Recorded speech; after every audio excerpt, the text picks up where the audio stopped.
Good morning, good afternoon, good evening, wherever you are in the world. My name's Jade, and this is The Rant.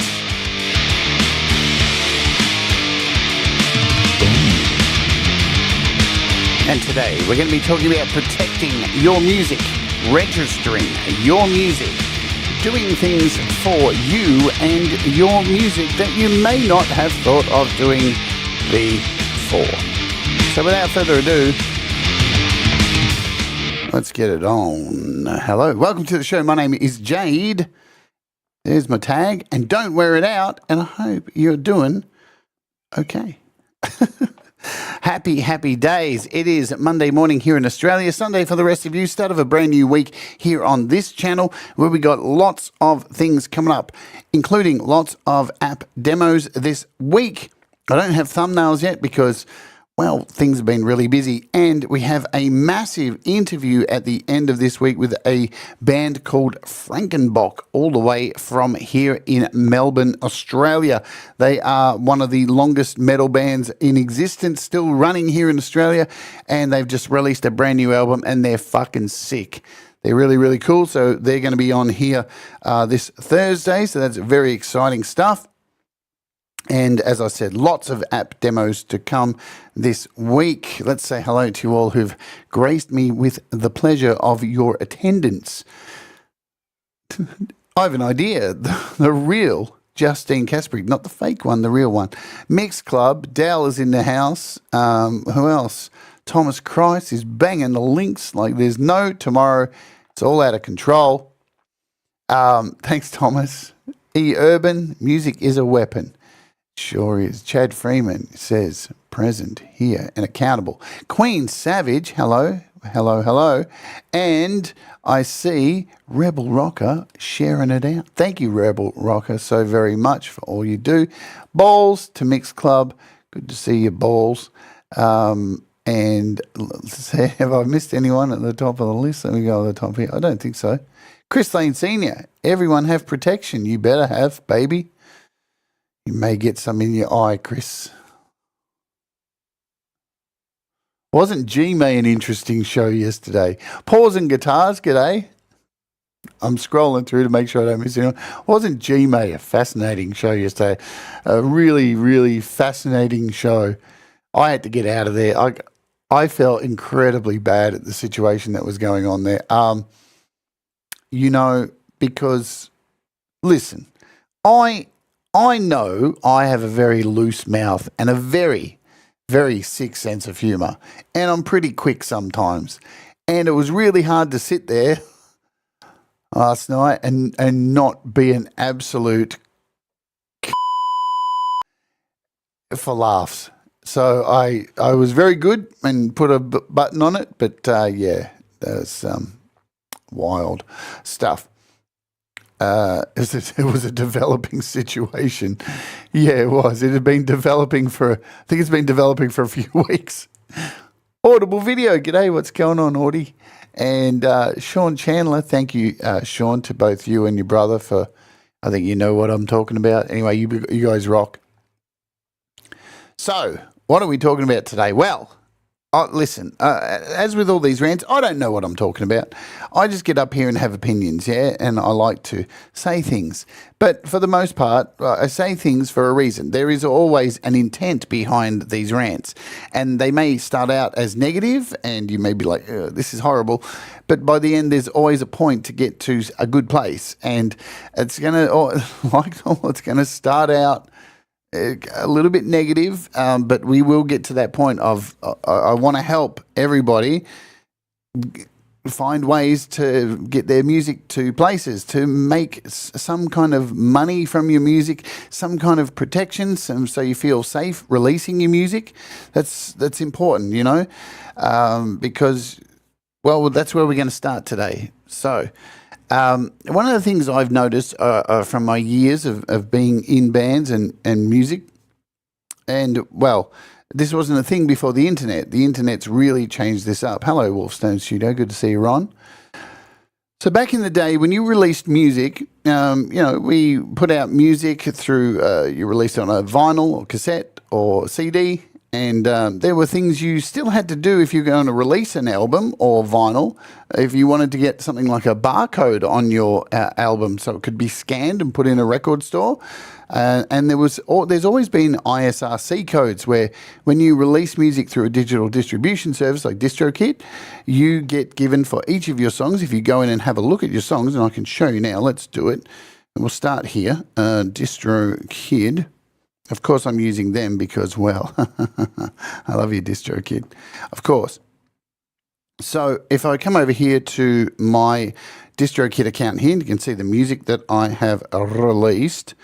If I click on one of my songs here, like Fancy Feast by FMC, it gives me more information. And you'll see over here in this corner, if I zoom in, maybe not that much, zoom in over here, there's this ISRC code. And this code gets attached to your track, and it's like a thumbprint for your song. So say you release music on Bandcamp, well, there's a space on Bandcamp to insert your ISRC code. And back in the day, before digital distribution, you had ISRC codes. These are not new. Yeah, so you could apply for these. So when you release an album, you can apply for these, and you would burn them in. If you were burning your own CDs, say, you could burn these codes encode them into the actual WAV files that you're burning the CDs. And this is the process of producing a CD. Right? So these codes are burnt into the actual discs, and that code is a thumbprint for copyright, for getting paid. Yeah, because in radio, and we talked about this when I had Gortium on the show, and that's how this show came about, from my interview with Gortium. Lots of shows come about from interviews I do with something we discuss becomes a rant. Paying to get, good to see you. I think I got sent one of your songs to master for the charity album. Remember the charity album? TikTok, time's running out. April 1st, got to get your songs in. So yeah, I remember when I released my Dread Circus CD back in 2007, the Gender Optimized 2.0, I had to go through the process of applying for getting ISRC codes and getting my barcode for the CD. Barcode costs like $40, kind of thing. So it just means when you scan that sucker, it's going to come up with whatever you want. I even have a barcode as a tattoo on my arm. And when you scan this, takes you to my website. Barcodes are fun, aren't they? And yeah, Thomas has bunged the link in there. So if you want to get your stuff in for the charity album, that's the Google Drive link. You click there and you submit your track to Russ and all that good stuff. But ISRC codes, yes, so they've been around for a fair while since I think the inception of them was CDs. Yeah, because we moved to digital discs. You couldn't really encode something like a ISRC code into vinyl. It's not going to work because it's analog, yeah? It's totally analog. It's made in a lathe. I don't know if you young kids out there, if you know what a lathe is.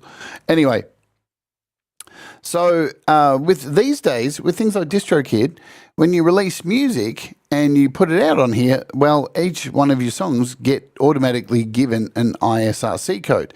And that helps them, DistroKid, because they collect all of your earnings from Spotify and Apple and all the places you choose to send that music to. So when you get a payout from DistroKid, they're using that ISRC code so they can see that it's getting played. That's the way it kind of works, yeah? And overall, too, if you release an album, let me show you this. Come back over here and let me find an album. God, it's been a while since I released an album. Shit. Ouch. All right, here's one. So this Utensils album. Let's bring this up here. Here's my Utensils album, EADGBE. I know, strange title. There's a story behind it. And so you can see each of these songs have their own ISRC codes attached over here. But if you look up the top of the album, because this is an album, it also has this UPC code, which is 196, blah, blah, blah, blah.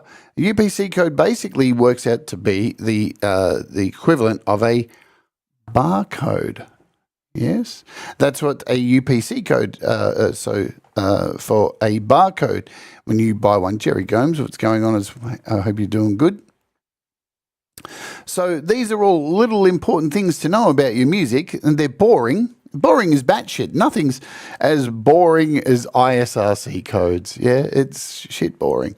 But very important to know if you want to make sure you are getting at least some kind of return, right? Because, if you're clever, most of us are going into this making music because, well, we love music. We like making music. It floats our boats. It gets us hard in the morning. You know what I mean?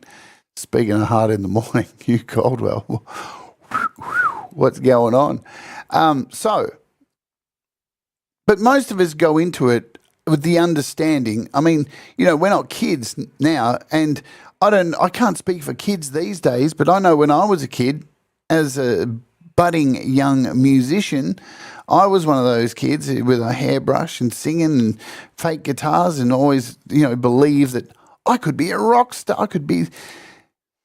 And the harsh reality of it is especially now, maybe, in the 70s and 80s and even the 90s, things were a lot easier. Still not easy, but, you had more of a fighting chance to get noticed by somebody.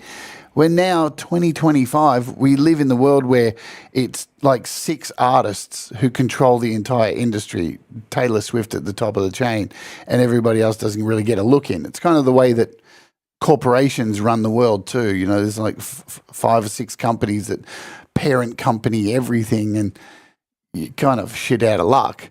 But in saying that, there's still hope to make some kind of money, right? I think some people look at making money from music as like either making it massive and you're rich, or nothing. And it's like, no, there are shit tons of amazing musicians out there. Absolute heaps and heaps of them out there making a fairly nice amount of money, enough money to pay bills. And like, if you're kind of aiming for any more than that, you're probably being a greedy. You know what I mean?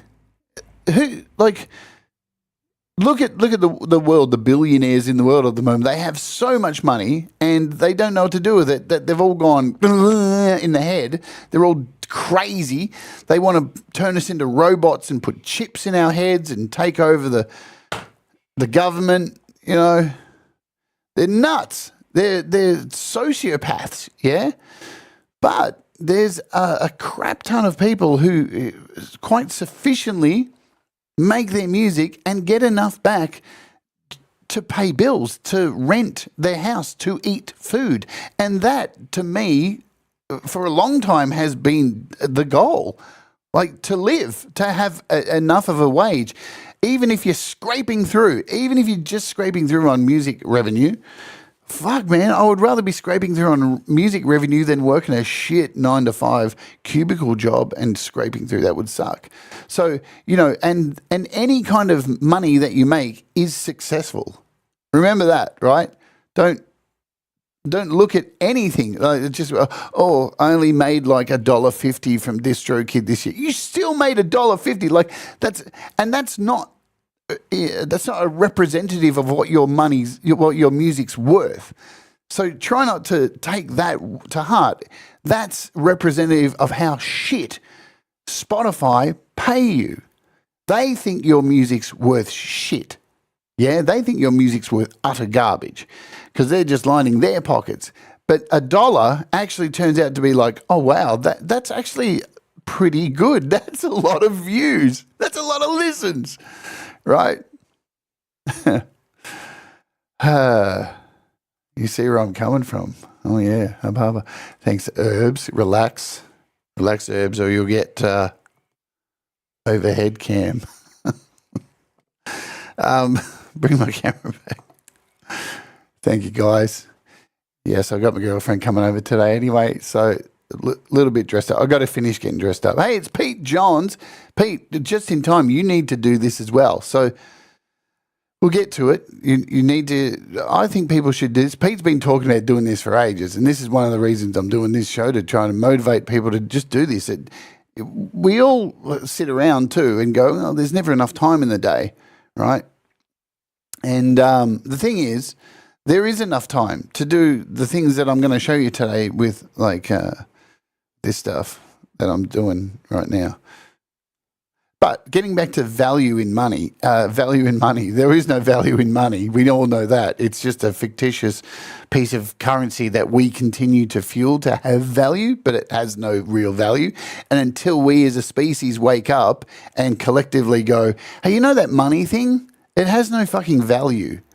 Then maybe we can get somewhere in this world. But as it stands with the capitalism and all the other things, well, money is the thing, isn't it? So, but companies like Spotify and Apple and all this, they think our music's worth shit. So again, if you make $5 a year from earning, I know it's not enough to pay the bills, but it means you actually did get a lot of listens. It's just, Spotify don't think it's worth anything. I saw something up here I was going to attack. I've always made money from music, says Mix Club. Sometimes it's great, sometimes it sucks. But it's kind of all I know. I don't do well working in a supermarket. Well, you definitely wouldn't work well at a spelling bee. But you're right, Mix Club. I've worked my whole life playing music as well. Still had jobs as well. But the music has still clocked over some form of income, even if it was not so much. Yeah, not so much. So, where am I at? We're talking about, so the point of today, I called the thumbnail, so I called it Protecting Your Music. So it is protecting your music, but at the same time, it is ensuring that you can make something more from your music financially. Yeah, and they work hand in hand, both of these things. And I've been doing this thing. Oh, firstly, I'm jumping ahead of myself, so I do apologize for that. I want to address this because for many years playing music and not being on the internet, because, hey, I'm a Gen X, and we didn't have the internet for a long time. And it was, paying your dues. Going out, rehearsing, getting gigs, printing your own flyers, going out 2 a.m, posting flyers everywhere. Hi, Jenny as well. Did I miss Jenny? I did. And Russ. You used to have to bust your balls and go out, print flyers, go stick them everywhere, hope you're not going to get arrested and all that kind of shit. And then go out and play a gig, get ripped off by the promoter. It's a whole different kettle of fish. And then you'd release something, go into a studio, pay somebody a shitload of money, get the tapes, the cassettes, the CDs, vinyl, whatever it is you're releasing on, you had to go and get all that pressed, send it all off, wait for it to come back. The box comes open. Oh, look at this. It's so cool. And still nothing beats that, in my opinion. Gary Hubbs, what's going on? All the eyes, Gary Hubbs. But what we didn't have was the internet. And the internet creates a very strange breed of people, I find. Well, the internet's a very bizarre place. Because here's the thing.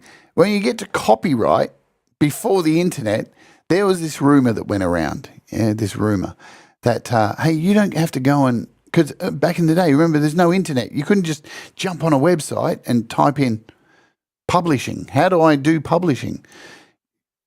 You had to go somewhere and make phone calls and go and do all this stuff and find out what publishing's about, royalties and all this kind of stuff.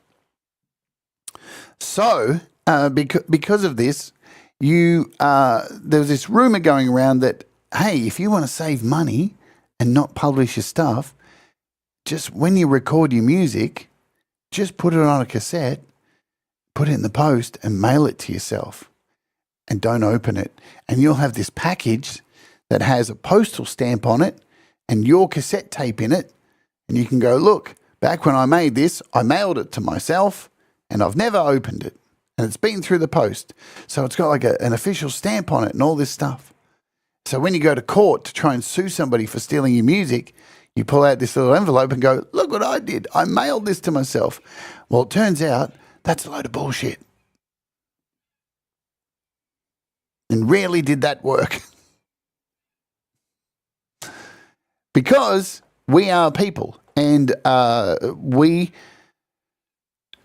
I can't even use that term anymore, can I? Chinese whispers. I saw somebody use the term Chinese whispers before last week and get cancelled for it. But that's one of the names for this game that you play in team building and stuff, where you sit down and somebody tells you a story and they say, Jenny Jolivet likes dogs. And then that person has to say the next person, Jenny Jolivet likes dogs. And they have to pass it along. And by the time it gets to the end, well, it turns out to be Jenny Jolivet used to be a man. And so what the fuck happened? How did that happen? So I think with the cassette story, I think that's one of those. It's a bit of a Chinese whisper that went down the path, and the more it got spread, the more it became like this real thing that happens in court, and it never really did as a thing. I know. Sorry, Jenny. She's not a man. Ron, can you confirm that? Panda Cat, hello. Michael Thompson, hello. Who else have I missed while I'm ranting? Tremor Bear. How can I miss you, Tremor Bear? I think I got most of you. I'm trying my best, folks. All right. So, I've lost my train. Hang on. Can I have some coffee? Is that cool if I take a break? Have a coffee? We're talking about the cassette tapes, yeah? And I've got a point. I'm heading to a point, hopefully.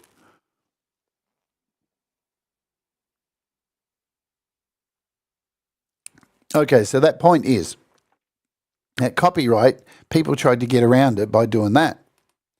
And this quelled a lot of people's fear. Let me tell you about fear and people releasing music. Because once the internet came about, all of a sudden, here we are, 2025, there's all these Facebook groups. Like, for example, Chris Lane, he's a part of a group called Songwriters Anonymous.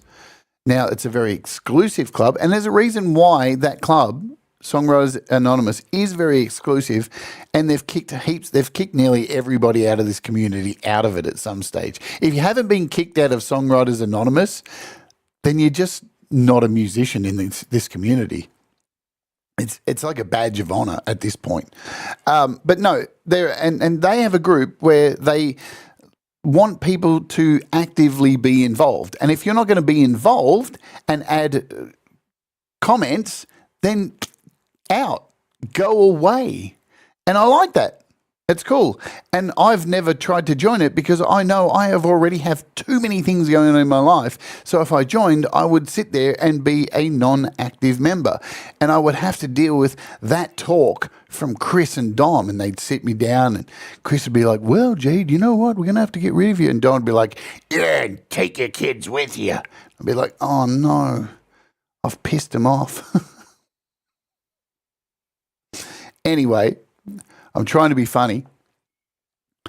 Jerry Combs kicked himself out before he joined. Perfect. But there are Facebook groups, right?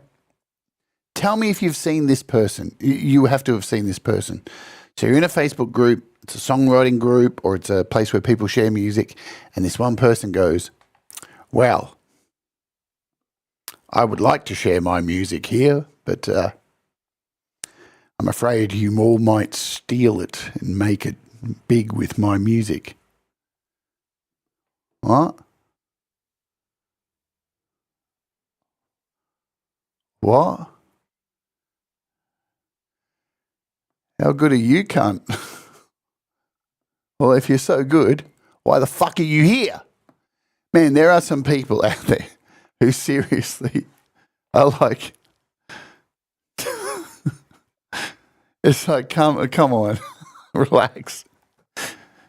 And you know, you're going to hear that song eventually and go, that's the song you're worried with people going to steal.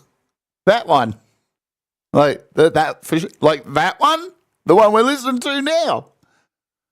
Wow. Isn't that fucking hilarious?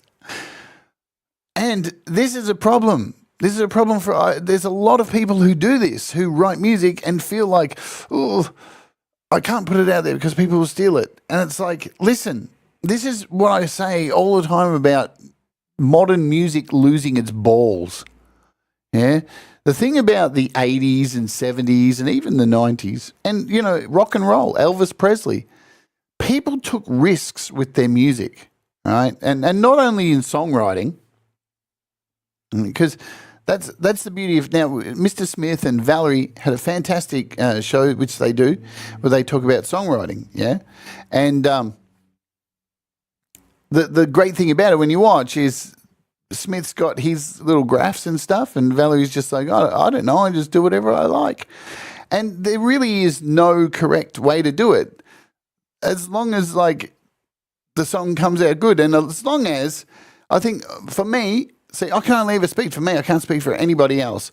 I don't like following the norms. I find it incredibly boring and repetitive, and this is the reason why we have 6 artists controlling the entire pop industry. This is why Taylor Swift is a fucking thing, because everything's so formulaic and, it's like processed cheese at this point. And we had David Bowie, Madonna, people who broke molds and were utterly unique. And, who the fuck see... Michael Jackson wore a glove, and they'd be like, why is he wearing a glove? One glove. Who cares? Like, it's something different. It's, and that's the point. It's being different and not following the herd that makes music interesting, right? And when it comes to like sharing music, that's part of it too. Like, so there's a whole lot of things that you should be dangerous about with your music. And I don't mean, where, hey, I've written a song and this, I'm going to be really dangerous now and stab this person. No, just take risks with your music, because that's what we're here for. Who wants to write the same old shit? Take risks. Play your music in a Facebook group. Here you go. I don't care if somebody rips it off. You know what? Because it doesn't matter how much you copyright the shit out of your music or have publishing attached to it or have ISRC codes or whatever. It doesn't matter. I can go and rip your song off any fucking time because everything's already been ripped the fuck off. The point is, there's no new scales, there's no new notes being added. Oh, you know what? 2026. Let's add a Z. A, B, C, D, E, F, Z. Yeah, let's add an extra note in there. That shit ain't happening. The circle of fifths ain't becoming the circle of twelfths anytime soon. Right? What we've got is what we've got, and it ain't changed. And I can't see it changing anytime soon. So everything's already been rehashed and rehashed and rehashed. But what makes music interesting is that it comes from individuals, from different life experiences and walks of life, and all the stuff that makes like living interesting. In a time where we have people who want us all to be the fucking same, and if you're different, you're off to the gulag. This is why music is so homogenized now. It's got to that. It's like you have to be like the very boring and very palatable, and at least have one product placement in every video clip. So when I say take risks, I mean take risks with, like, if you've written something and it's not finished, put it in a fucking group. If you're sitting there fucking scared that some asshole, some faceless asshole in a Facebook group's going to hear your song and go, oh, I'm stealing that. Does it matter? Does it really matter? Does that mean that they're going to make it big because they use the same chord progression from you? They could do. Does that mean that the song's necessarily even good? I mean, let's even get down to that. Is a lot of the music that makes it really big necessarily good anyway? It's good to somebody. I don't like lots of the big pop music that I hear. I think it's shit. Does that mean that it's shit? Or does it mean that the masses enjoy it and I'm on the wrong wavelength? The thing is, it's all subjective. So I just want to put it out there. If you're one of these people who sits there and goes, I'm not sharing my music because I don't want somebody to steal it, you're not that fucking good. You know, there's been musicians before you that have used those very same chords that have done it better than you and will forever. You're not that fucking good. Relax. Your song's probably awesome. But chill. Take a chill pill. Now, let's get down to the meat of this because we're at a halfway point. I get to run an ad now and then we get to talk about this stuff. So there's my preamble that goes for 30 minutes. You're all still here, so thank you for hanging out, the 31 of you kind souls. It is. It's a form of paranoia, isn't it? They won't. I'm paranoid. Somebody's going to take my music and... Well, how are you going to know anyway? Like, really? The likelihood of that even happening, yeah? You go into a Facebook group, you put your fucking song out there, your little song that's half finished, and then all of a sudden, you're walking down the street, the radio's on, and you're like, that's my song. Yeah, you got more chance of winning the lotto, honestly. Because again, that person who stole your song has to go through the same rigmarole of trying to get their song popular in a world where 6 artists control the pop industry. Sally, relax. Let's run the ad. You can avoid the ad by becoming a YouTube Premium subscriber or by skipping it. The ad has been run. We'll wait for those of you who got served an ad to come back. Chad Freeman, I'm back. I had to go check Gmail. I hope you brought your straw with you because that was horrendous yesterday. I felt so guilty, man. I felt guilty as fuck. I didn't want to be a part of that because the deal is I have a very quick wit and I can be savage and brutal, and I didn't want to do that. I don't want to sit on a stream and cut somebody down who's obviously, you know, it's not right, man. Fucking. And Gmail should go because it's a music show. Anyway, so where am I at now? Let's talk about this because a lot of people probably don't know about this stuff. So I'm going to start with ChatGPT over here because ChatGPT is fantastic for finding out information. So here in Australia, we have a company called APRA AMCOS. And you may have heard of a company, if you're in the United States, of a company called ASCAP or BMI. Or if you're in the UK, you may have heard of no, there wasn't drama, P. Johns. It was just, there was a panel member who's got a learning disability and it was cruel, I thought. Anyway, so in the UK, it's PRS, what's that short for? I can't remember. Performing Rights Society. So in every country, they've got their own one of these. In Sweden, they have STIM. Spain, they have SGAE. South Korea has COMCA. South Africa has SAMRO. That is theirs. The Philippines has FILSCAP. Norway has TONO. I can show you all this stuff here. We've got Nigeria. Nigeria has COSCON. So COSCON, lovely. And all of these are companies that will register your music. And for the most part, these are free. I can't go in and give you individual looks at these. You'll have to do this yourself. I've heard that some countries charge, right? But most don't. New Zealand has APRA AMCOS as well. It's a New Zealand division of the Australian version. Netherlands has Burma STEMRA. Japan uses the JASRAC, which is Japanese Society of Rights of Authors, Composers and Publishers. Italy is SIAE. Ireland, the Irish Music Rights Organisation. India has the Indian Performing Rights Society Limited. So as you can see, this is a global thing, right? So this isn't just one place. You know, Germany has GEMA. France has SACEM and Finland, Toesto, Denmark, Coda, China, which is MCSC, the Music Copyright Society of China. Canada has SOCAN, which, let's face it, this community is being overrun by Canadians, so let's just focus on that. For all the musicians in this community, SOCAN is what you want. Brazil has their own, Belgium, Austria, Argentina. And here in Australia, we have APRA AMCOS. And I've been a member of APRA AMCOS for many, many, many, many years. And why is it a smart thing to do? Because it's a place where you register your songs. And here's the good bit. They don't even need to be finished. They don't even need to be recorded. They don't even need to have all their lyrics done. Yeah?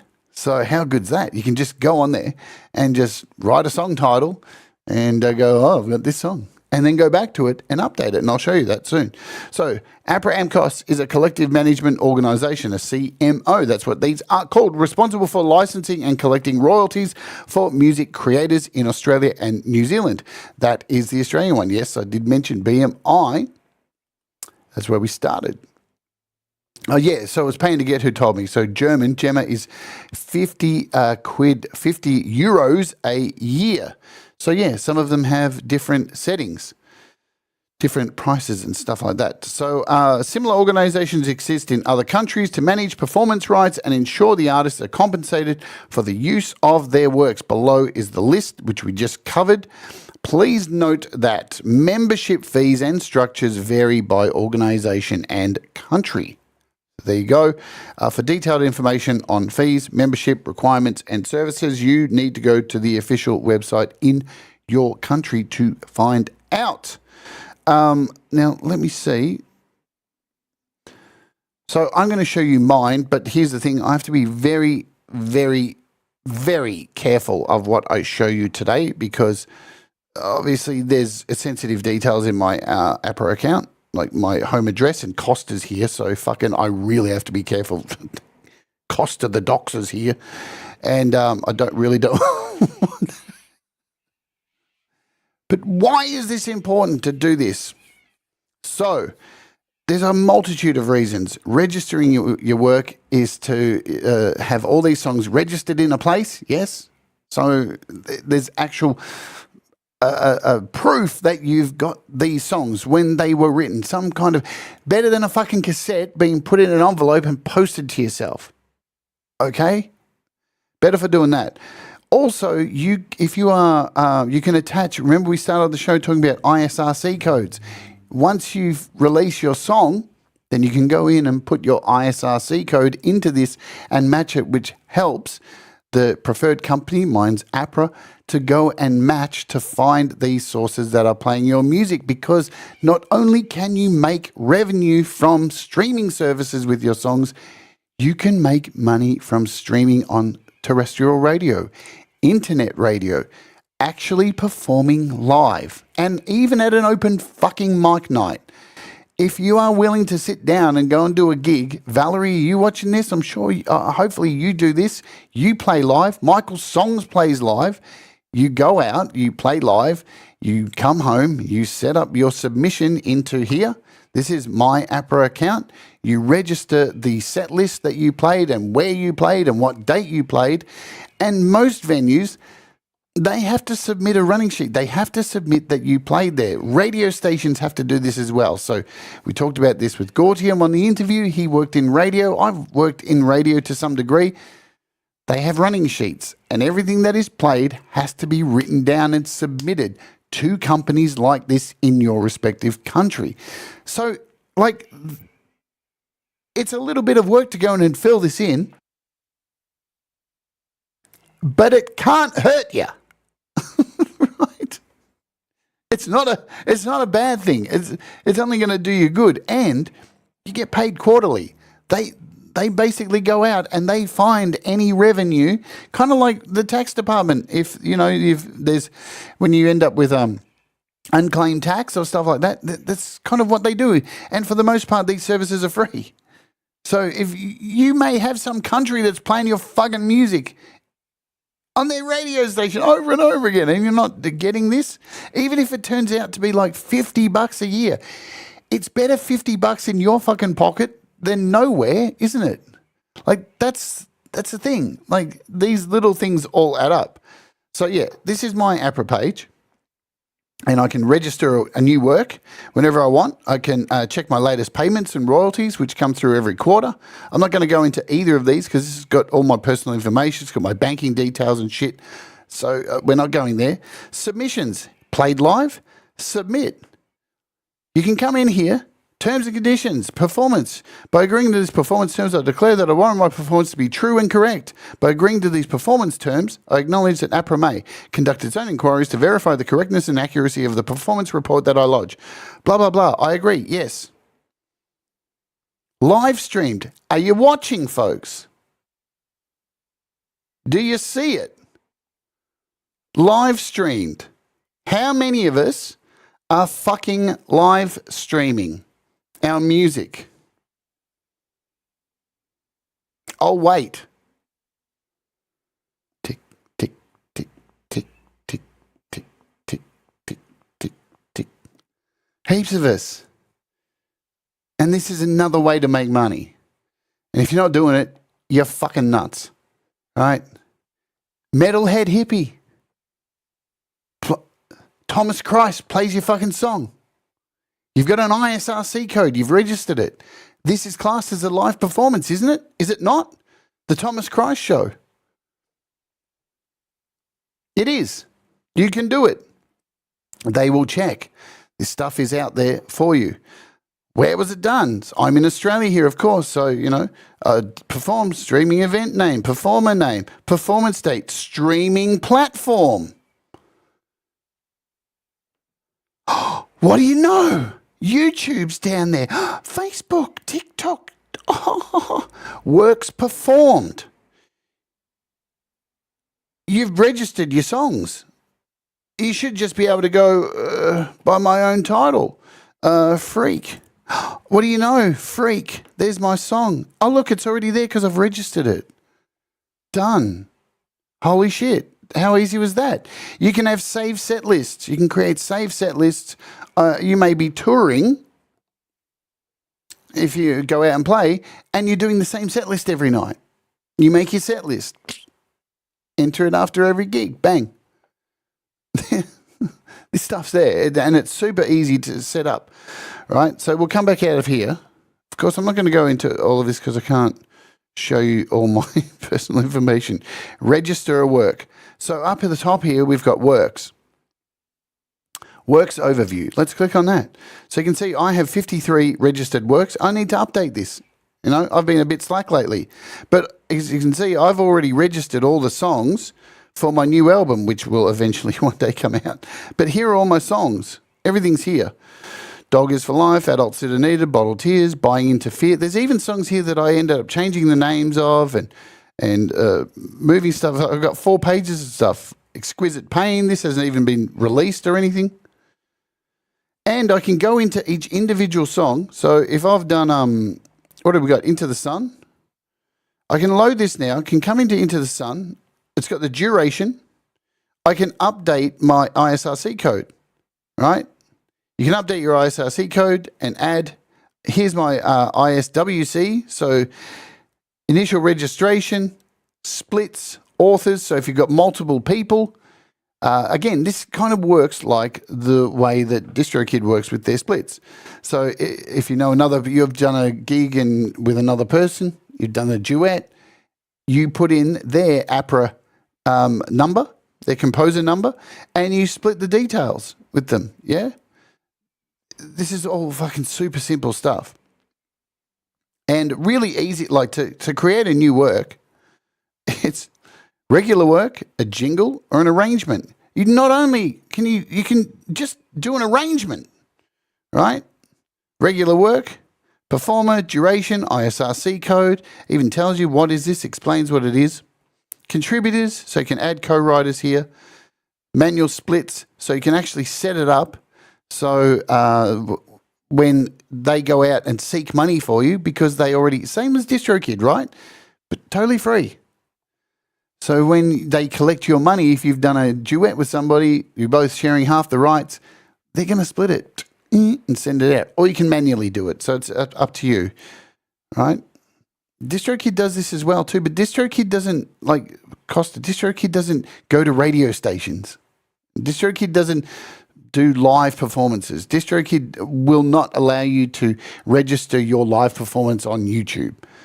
Yeah. So DistroKid only collects money from streaming services. So wherever they send their songs out, so which DistroKid has a massive amount of places. And all these individual streaming services, not only DistroKid, do this. Well, I don't know. I'm not with anyone else because, DistroKid's the best. So this is taking it one step further, because to sit back and just go, I'm just going to get money from Spotify, and then you get that $5 a year and go, fuck my life. Well, there's more ways to make a bit more money. And if anything, this kind of stuff should drive you to want to do more live streams. Why wouldn't you do more live streams on YouTube if you can do this and play your own works? Right? This is what I've been doing. Why do you think I do the opening hour on the weekend? Look, I would love to do every weekend an opening hour of all my original songs every week. But I find that, I don't know, I don't want to sing you the same songs every weekend. So I mix it up, put in some karaoke stuff, and then maybe once a month do original songs. But trust me, I put those original songs straight in. Thomas Christ plays one of my songs. I go over to Thomas Christ, put the link in, and I try and make money from that. Why the fuck not? Yeah, I know. We're all like that, aren't we, Gary, though? We're all like that. It's not like we all have an extensive catalogue of fucking songs that go on forever and ever. From Valerie to Mr. Smith to me, Gary Hubbs, whoever it is performing live. It's not like we have like fucking 30 fucking thousand albums worth of shit that we can just draw on. We play covers to mix it up and every now and again, But this is just, and trust me, I'm not saying this is going to make you rich. If that's what you're looking for, you probably should get a trade. But it can't hurt doing this kind of stuff. It absolutely can't hurt. It's a good idea to look into it, and it doesn't take too much. Look, back when I joined APRA, let me tell you the truth. This kind of stuff is so much easier now. When I joined APRA, I think it tells me, let me check my date when I joined APRA. I can't show you it because it's got my details, my home address and stuff. When did I join APRA? It was a long time ago. Joined APRA 2003. I've been using APRA Performance Rights since 2003. And without going into all this stuff here, I'll get off this page because I don't want to give you my fucking home address. All right. There's been APRA, there wasn't the internet, right? Hang on. Yeah, well, they didn't have a website. You couldn't submit stuff, so it was different. Like the internet was around, but you couldn't submit stuff like you can now just by clicking register work.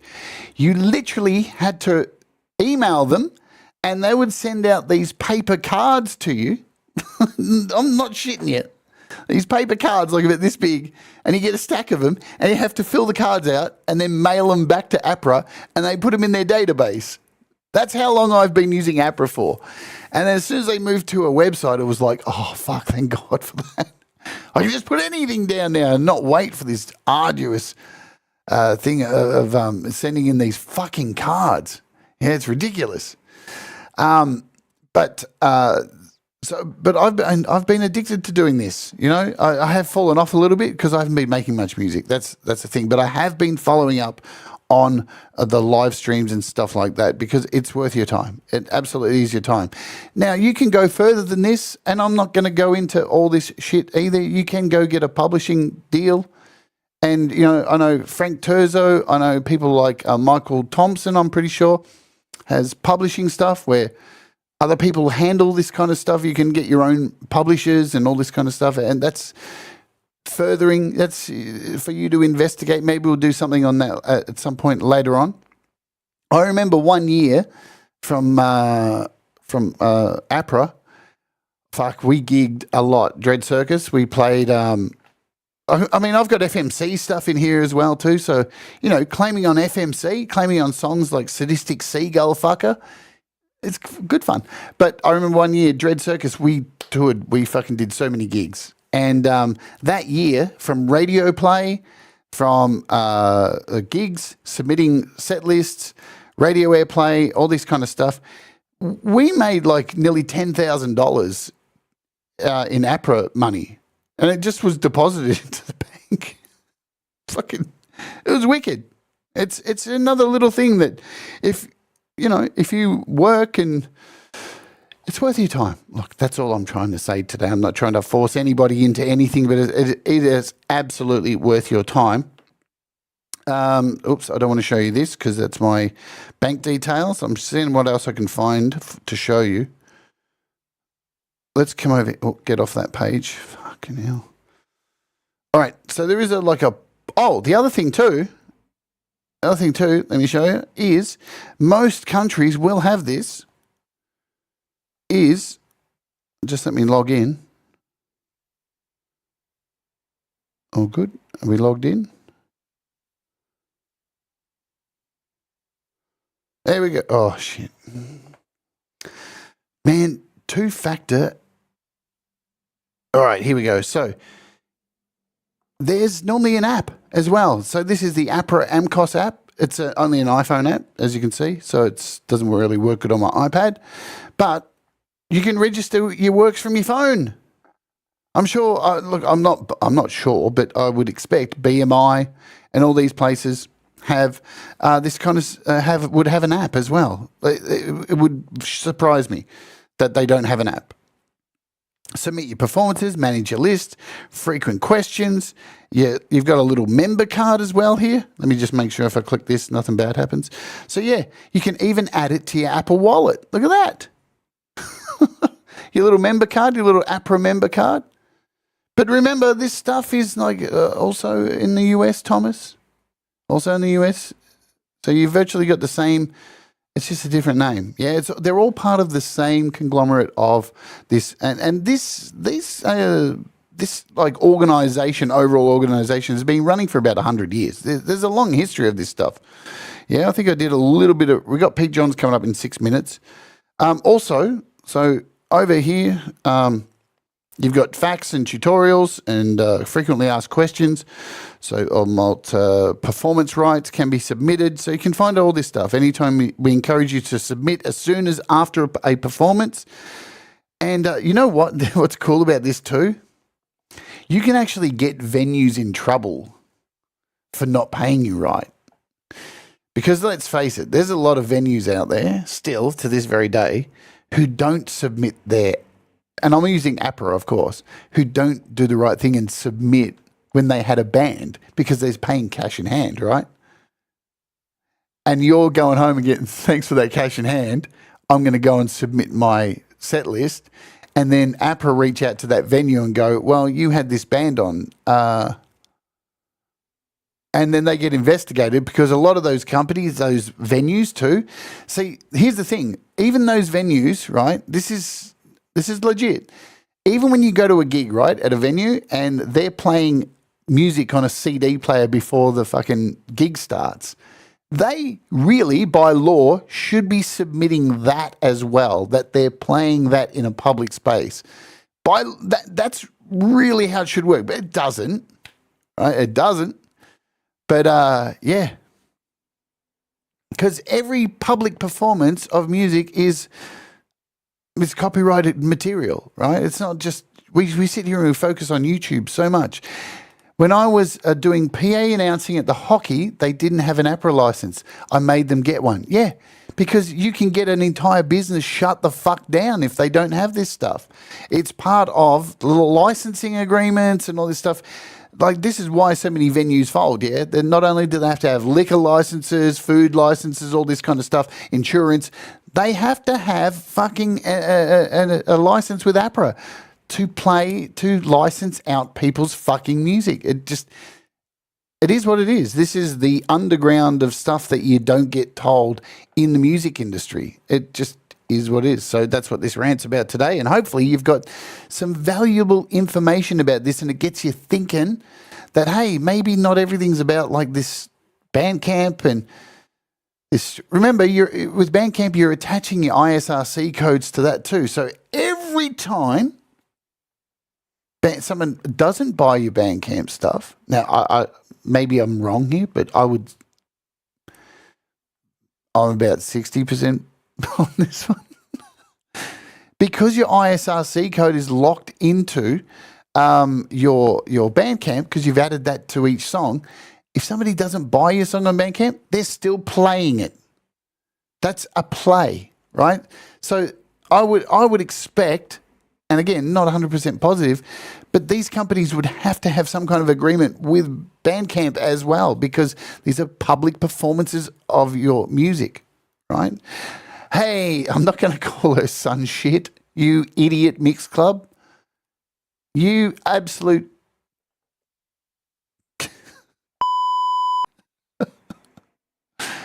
yeah, look, see, I'm not talking shit. Watch Brett Michaels shut down a bar for no ASCAP license. This shit goes on. There's a lot of lawsuits that go down with venues. This is why it's hard for venues too. You know, venues try and open up and they want to play people's music and they have all these grand ideas, but you cut corners and fuck around and you find out, don't you? And then it ends up fucked for everybody because there's nowhere to fucking play. But if you do things by the book as a promoter, then everyone's going to win. I remember having to pay a fee for the music played at our wedding. Yep, that's what we're talking about. That's where it went. So somebody's got to collect the fee. And I suggest you go out and do it. It's not going to take a lot of time.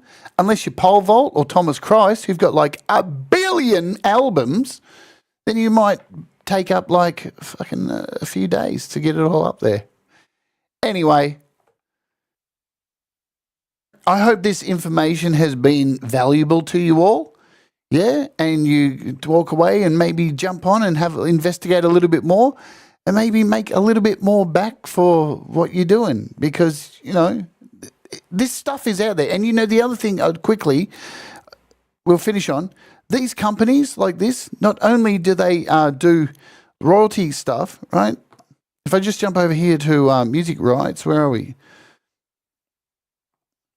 APRA AMCOS is a collective management organisation responsible for licensing, collecting royalties for music creators in New Zealand. Not only do they do that, right? So this is for radio, television broadcast, streaming services, live music venues, retail stores, cafes, restaurants, cinemas, fitness centres, events, anywhere that plays your fucking music. Not only do they do this, they are tied into offering artists grants.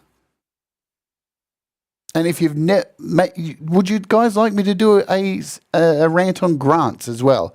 Because I've applied for grants and I've got a grant before, only one.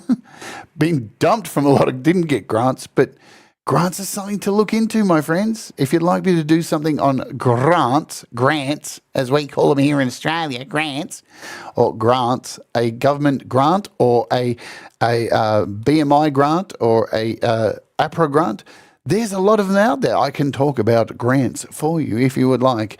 I'm more than happy to talk about them, because here's the deal. Before we get out of here, the most important thing to remember about grants now, they used to be really hard, but now we have fucking ChatGPT.